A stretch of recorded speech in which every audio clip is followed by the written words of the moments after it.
जय हिंद, जय Bharat and welcome to CUET UG study captain. मेरा नाम संस्कार शुक्ला है। हमारे सीयूटी यूजी का एग्जाम खत्म होने वाले हैं, देन हमारी आंसर की आ जाएगी, फिर हमारा रिजल्ट आ जाएगा। मैंने लास्ट वीडियो इसके ऊपर कवर किया है कि आंसर की और रिजल्ट कब तक आ जाएगा। फिर हमारा स्टार्ट होता है हर यूनिवर्सिटी का अलग अलग काउंसलिंग प्रोसेस। आज मैं स्टार्ट कर रहा हूँ इंडिया की one of the most famous, one of the most prestigious university, जो कि आपके बनारस हिंदू यूनिवर्सिटी का पूरा काउंसलिंग प्रोसेस, आपका पूरा का पूरा एडमिशन प्रोसेस कैसे होता है। ठीक है। एंड एक और चीज, मैं तुम्हारा जरा भी टाइम नहीं वेस्ट करूंगा। मैं आपसे जो भी बातें कर रहा हूँ आपके ऑफिशियल डाटा से कर रहा हूँ, जो कि आपके है under graduate admission 2026 information bulletin. ठीक है। तो मैं जो भी आपको चीजें बता रहा हूँ वो यहीं से बता रहा हूँ। इसमें हॉस्टल के लिए भी कैसे अप्लाई करते हैं, क्योंकि जब हम यूजी काउंसलिंग कराते हैं ना, वहीं पे हमको हॉस्टल के लिए अप्लाई करना पड़ता है। मेरिट लिस्ट कैसे बनती है, कैसे आपके फ्रीज एंड अपग्रेड रूल क्या होता है, आपको पूरा कंप्लीट इन्फॉर्मेशन मिलेगा वीडियो में। बस थोड़ा सा अपना संयम बना के बैठना और वीडियो को लास्ट तक देख के जाना। एक और चीज, जो 2027 के लिए तैयारी कर रहे हैं, तो आप लोगों को मैं सीयूटी यूजी के 2021 के, 22 के, 23 के, 24 के, 25 के ऑफिशियल पीवाईक्यूज देके चला जाऊंगा सीयूटी यूजी के। ठीक है। तो ये आपके लिए कोई इंस्टाग्राम वाली ऑडियंस नहीं कर पाएगी, ना ही इंस्टाग्राम वाले क्रिएटर कर पाएंगे। जो पढ़ा रहे हैं वही कर पाएंगे। तो वीडियो के एंड तक वेट करना एंड पीवाईक्यूज लेके चले जाना। एक और चीज, अगर आप चैनल में पहली बार आए हो तो आप चैनल को सब्सक्राइब कर लो, क्योंकि आपको इससे ज्यादा ऑथेंटिक चैनल सीयूटी यूजी में नहीं मिलेगा। ठीक है। क्योंकि यहाँ पे जो लोग भी पढ़ाते हैं इंक्लूडिंग मी, मैंने सीयूटी यूजी अपना बीएचयू से क्लियर किया, सीयूटी पीजी मैंने बीएचयू टीयूजी अनु, मैंने तीनों क्लियर करके रखा हुआ है। ठीक है। तो आप जिस प्रॉब्लम में फेस कर रहे हो, हम वही प्रॉब्लम फेस करके हम वो चीजें क्लियर करके आए हैं, है ना। तो आपको वही चीजें बताएंगे जो रियल है एंड ऑथेंटिक है।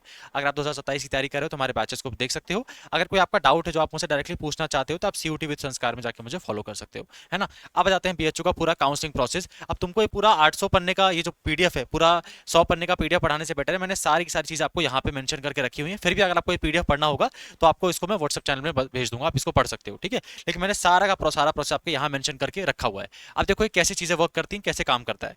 सबसे पहले होता है हमारा बीएचओ का कोई भी लेना देना नहीं होता है। सबसे पहले हमारा क्या होता है, एनटी हमारा एग्जाम कंडक्ट कराता है सीयूटी यूजी का। ठीक है।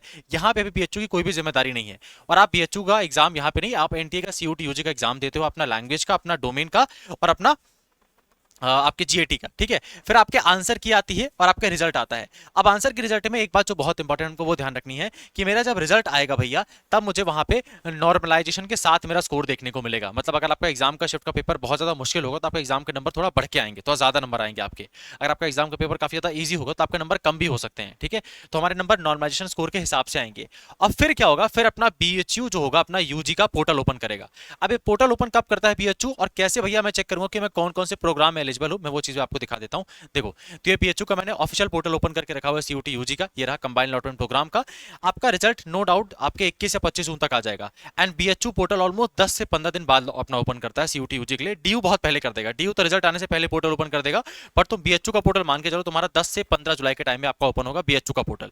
10 से 15 जुलाई। ठीक है। लास्ट ईयर भी सेम हुआ था, उससे लास्ट ईयर भी सेम हुआ था। तो रिजल्ट आने के 10 दिन के अंदर बीएचयू अपना पोर्टल ओपन कर देगा, जहां पे जाके आपको अपना स्कोर कार्ड सबमिट करना पड़ेगा, आपको अपने प्रोग्राम सेलेक्ट करने पड़ेंगे। एंड मोस्ट इंपॉर्टेंट यार, हमको यहीं पर अपने प्रोग्राम सेलेक्ट करने हैं, अपना डॉक्यूमेंट वेरिफिकेशन ऑनलाइन तरीके से कराना है। कोई गलती की तो रिजेक्ट हो जाऊंगा मैं, ऑनलाइन में ही डॉक्यूमेंट वेरीफाई मेरे रिजेक्ट कर दिया जाएगा, एडमिशन कैंसिल हो जाएगा मेरा। प्लस मुझे अपनी प्रेफरेंस लिस्ट बहुत सही से बनानी है कि मुझे बीए करना है, बीएससी करना है, बीकॉम करना है। प्लस बीए किस में करना है, इंग्लिश ऑनर्स में करना है, इकोनॉमिक्स ऑनर्स में करना है, हिस्ट्री ऑनर्स में करना है, कौन से कॉलेज को सिलेक्ट करना है। तो ये मोस्ट डिफिकल्ट प्रोसेस होता है। ठीक है। जो कि बीएचयू ऑलमोस्ट 10 जुलाई से स्टार्ट कर देगा।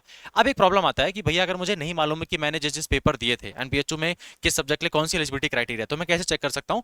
तो मैंने इसको ऐप पे ऑलरेडी सेंड करके रखा हुआ है, बट तुम इसको खुद भी चेक कर सकते हो, बहुत सिंपल है। देखो, सीयूटी यूजी सर्च करना अपने गूगल पर। ठीक है। सीयूटी यूजी सर्च करना, क्लिक कर देना। सीयूटी यूजी के आप ऑफिशियल वेबसाइट पे आ जाओगे। अब जैसे ही इसमें आओगे आप यूनिवर्सिटी वाले में क्लिक करना। यूनिवर्सिटी में क्लिक करने के बाद आप यहाँ पे सेंट्रल यूनिवर्सिटी में क्लिक करना, और फिर आप यहाँ पे बीएचयू में क्लिक कर देना, बनारस हिंदू यूनिवर्सिटी। एंड यहाँ पे बीएचयू में आप जो भी कोर्स करना चाहते हो इसके लिए आपको किसका पेपर देना पड़ेगा। जैसे फॉर एग्जाम्पल आपको बीएचयू से बीए ऑनर्स करना है तो हमको जीएटी एंड इंग्लिश या हिंदी में से किसी एक लैंग्वेज का पेपर देना होता है। प्लस उसके लिए एलिजिबिलिटी क्या है यहाँ पे मेंशन्ड है। तो आप सारे कोर्सेज की एलिजिबिलिटी क्राइटेरिया यहाँ जाके अपने आप खुद चेक कर सकते हो कि आप कौन से कोर्स में बीएचयू में एलिजिबल हो, एडमिशन ले सकते हो या नहीं ले सकते हो। यहां तक बातें क्लियर है। अब अपन आ जाते हैं अपने इस वाले में। जब अपन बीएचयू में पोर्टल ओपन करेंगे तो हम एक्जैक्टली यहां पे अपने नंबर सबमिट करेंगे, अपना कैटेगरी सर्टिफिकेट सबमिट करेंगे, अपनी सारी जानकारी भरेंगे। हमने 10वीं कहां से किया है, 12वीं कहां से किया है, 12वीं खत्म हो गया है या नहीं खत्म हुआ है, मैंने ड्रॉप लिया है या नहीं ड्रॉप लिया है, और अपने कोर्स प्रेफरेंस को भी यहीं सेलेक्ट करेंगे। ये करने के बाद आपका वर्चुअल ऑनलाइन तरीके से डॉक्यूमेंट को वेरीफाई किया जाएगा बीएचयू की फैकल्टी द्वारा। ठीक है। अगर कोई गलती यहां पर पाई जाती है तो आपसे यहीं पे इसको सुधारने को बोला जाएगा। अगर आपने यहां पे कुछ बदमाशी की या कुछ गलत चीजें अपलोड कर दी भैया, सही से मतलब नहीं फॉलो किया रूल्स को, तो आपका डॉक्यूमेंट यहीं पे रिजेक्ट कर दिया जाएगा और आपका काउंसलिंग का प्रोसेस यहीं पे खत्म हो जाएगा, आप आगे बढ़ ही नहीं पाओगे। उसके बाद क्या होता है भैया, आती है मेरी मेरिट लिस्ट, जिसको मैं कहता हूँ बीएचयू का राउंड 1, राउंड 2, राउंड 3, राउंड 4 का अलॉटमेंट आता है, ठीक है। जब ये अलॉटमेंट आता है बीएचयू का, तो वहां पे आपको देखने को मिलता है क्या आपके नंबर पे आपको कोई सीट ऑफर हुई है या नहीं हुई है। अगर आपके पोर्टल में आपको वेटिंग लिस्ट दिखाया जा रहा है, वेटिंग लिस्ट का मतलब है आपका अभी नंबर नहीं आया है, आपसे ऊपर वाले स्टूडेंट का एडमिशन हुआ है। अब उनके पास दो ऑप्शन होते हैं, अपग्रेड का एंड लॉक का। अब मैं तुमको ये समझाता हूँ ये कैसे वर्क करता है, ठीक है। मान लो एक स्टूडेंट है राहुल, ठीक है, एक स्टूडेंट है संस्कार, मेरे को ही ले लो, है ना, एंड एक स्टूडेंट है काजल, ठीक है। चलो मैं अपने आपको वेटिंग लिस्ट में डाल देता हूँ, तुम लोगों का एडमिशन करा देता हूँ। मैं वेटिंग लिस्ट में हूँ, मान लो मेरा भी एडमिशन नहीं हुआ। काजल को मिलता है एमएमवी महिला महाविद्यालय, ठीक है, यहाँ काजल को इकोनॉमिक्स ऑनर्स मिलता है। राहुल को मिल जाता है मेन कैंपस, और राहुल को मिलता है मेन कैंपस में क्या मिलता है, राहुल को हिस्ट्री ऑनर्स मिल जाता है, ठीक है। तो अब राहुल के पास दो ऑप्शन है, राहुल के पास लॉक या अपग्रेड का ऑप्शन है, लॉक का या अपग्रेड का। भैया इसमें क्या होगा, मान लो राहुल को तीसरे नंबर का प्रेफरेंस हिस्ट्री मिल गया है, राहुल को एक्चुअल में चाहिए था साइकोलॉजी, तो राहुल क्या करेगा, अपने आप को अपग्रेड में छोड़ देगा कि मुझे सब्जेक्ट तो मिल गया है, मैंने फीस भी जमा कर दिया, मैंने हिस्ट्री में एडमिशन ले लिया है, लेकिन अगर सेकंड राउंड में कट ऑफ और कम जाती है तो मुझे हिस्ट्री से बढ़ाकर आप मेन कैंपस में इकोनॉमिक्स ऑनर्स दे दो, ठीक है। मेरा तो वेटिंग लिस्ट में है, तो मैं इंतजार करूंगा जब अगले राउंड में कट ऑफ आएगी तो शायद तक मेरा नंबर आ जाए। कैसे मेरा नंबर आएगा मैं तुमको वो समझाऊंगा। एंड काजल को मिला है एमएमवी महिला महाविद्यालय, एंड काजल चाहती है मुझे महिला महाविद्यालय से एफएमसी मिल जाए, faculty in main campus English honours के लिए। तो काजल के पास भी दो ऑप्शन होंगे, क्या, लॉक या अपग्रेड, ठीक है। अब मान लेते हैं यहाँ पे राहुल को अगले राउंड में मिल गया, अगले राउंड सेकंड राउंड का कट ऑफ आया और राहुल को उसमें इकोनॉमिक्स ऑनर्स मिल गया। तो अब राहुल के पास फिर ऑप्शन आएगा, क्या उसको फिर से अपग्रेड करना है या लॉक करना है। तो राहुल का तो ये फेवरेट सब्जेक्ट था, तो राहुल अपनी सीट लॉक कर देगा, और आप जैसे ही अपनी सीट लॉक करते हो वो आपका फाइनल सीट होता है, उसके बाद कोई भी चेंजेस नहीं हो सकते हैं, आपका कोई भी सब्जेक्ट अपग्रेड नहीं होगा, जो मिला था वही मिलकर रह जाएगा, ठीक है।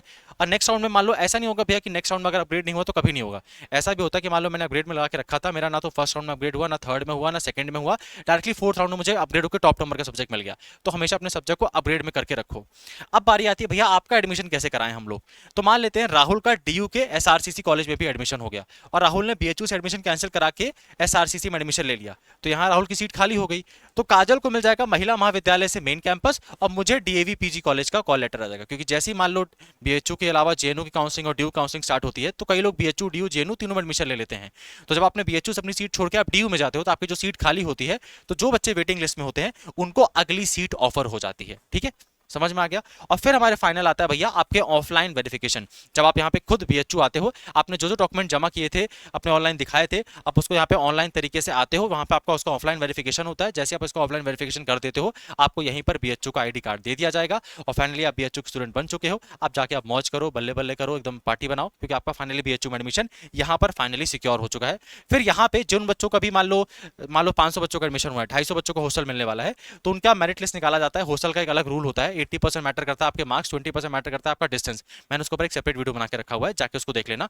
एडमिशन होने के बाद 1-2 महीने के अंदर जैसे क्लासेस स्टार्ट हो जाती हैं, फिर आपको हॉस्टल अलॉट किया जाता है, ठीक है। तो ये था बीएचयू का पूरा एडमिशन प्रोसेस। ड्यू का एडमिशन प्रोसेस से थोड़ा सा चेंज है, तो अगर आप चाहते हो कि भैया आप ड्यू का एडमिशन प्रोसेस कवर करो, एंड अगर तुम चाहते हो भैया कि आप ना मुझे कंप्लीट इन्फॉर्मेशन वीडियो ला के दे दो कि बीएचयू से बीएलएलबी में कितनी सीट है, कितनी फीस है, हॉस्टल मिलता है, बीए के ऊपर वीडियो ला के दे दो, बीएससी के ऊपर वीडियो ला के दे दो, तो नीचे कमेंट बॉक्स में बता देना। मैं बीएचयू के हर कोर्स के ऊपर कंप्लीट वीडियो लेके आऊंगा कि उसमें प्लेसमेंट कितना है, फीस कितना है, सीट कितना है, कट ऑफ कितना जाता है उस कोर्स का, सारा कंप्लीट इन्फॉर्मेशन वीडियो। तो तुमको वीडियो देखने के बाद और कहीं परेशान होना नहीं पड़ेगा। अगर चाहते हो तो नीचे कमेंट बॉक्स में बता देना। अगर चाहते हो कि भैया आप ऐसा ही वीडियो डीयू के ऊपर भी कवर करो, जेएनयू के ऊपर भी कवर करो, तो मेंशन कर देना, मैं आपके लिए कवर कर दूंगा, ठीक है। बस तुमको एक काम करके रखना है, चैनल को सब्सक्राइब कर लेना। अगर आपने चैनल को सब्सक्राइब करके रखा हुआ है तो सीयूटी यूजी काउंसलिंग में आपको जरा सा भी परेशान नहीं होने दूंगा मैं, जरा सा भी, ठीक है। आपको कहीं भी परेशान होने की नीड रहेगी, वन स्टॉप सोल्यूशन रहेगा आपका ये Sanskar Shukla CUET UG study capital में। बस आपको ज्वाइन करके रखना है, सिर्फ सब्सक्राइब करके रखना है। एक और चीज, चाहता कि कोई नहीं करके देगा, लेकिन अगर आप इंस्टाग्राम में हो, आप चाहते हो भैया मेरा कोई डाउट है कि मेरा पुराना वाला कैटेगरी सर्टिफिकेट है, मैं बीएचयू से बीएलएलबी कर सकता हूँ नहीं कर सकता हूँ, मुझे एलिजिबिलिटी क्राइटेरिया समझ में नहीं आ रही है, मुझे कुछ पूछना है, तो आप सीयूटी विद संस्कार सर्च कर लेना इंस्टाग्राम पे, ठीक है ना। वहाँ पे जाकर मुझे फॉलो कर सकते हो और वहाँ पे अपने डाउट पूछ सकते हो, आपका मैं रिप्लाई कर दूंगा। अब मैं आपको मिलता हूं नेक्स्ट वीडियो में। कौन से नेक्स्ट टॉपिक के ऊपर वीडियो आप चाहते हो कमेंट बॉक्स में बता देना। Thank you, bye bye.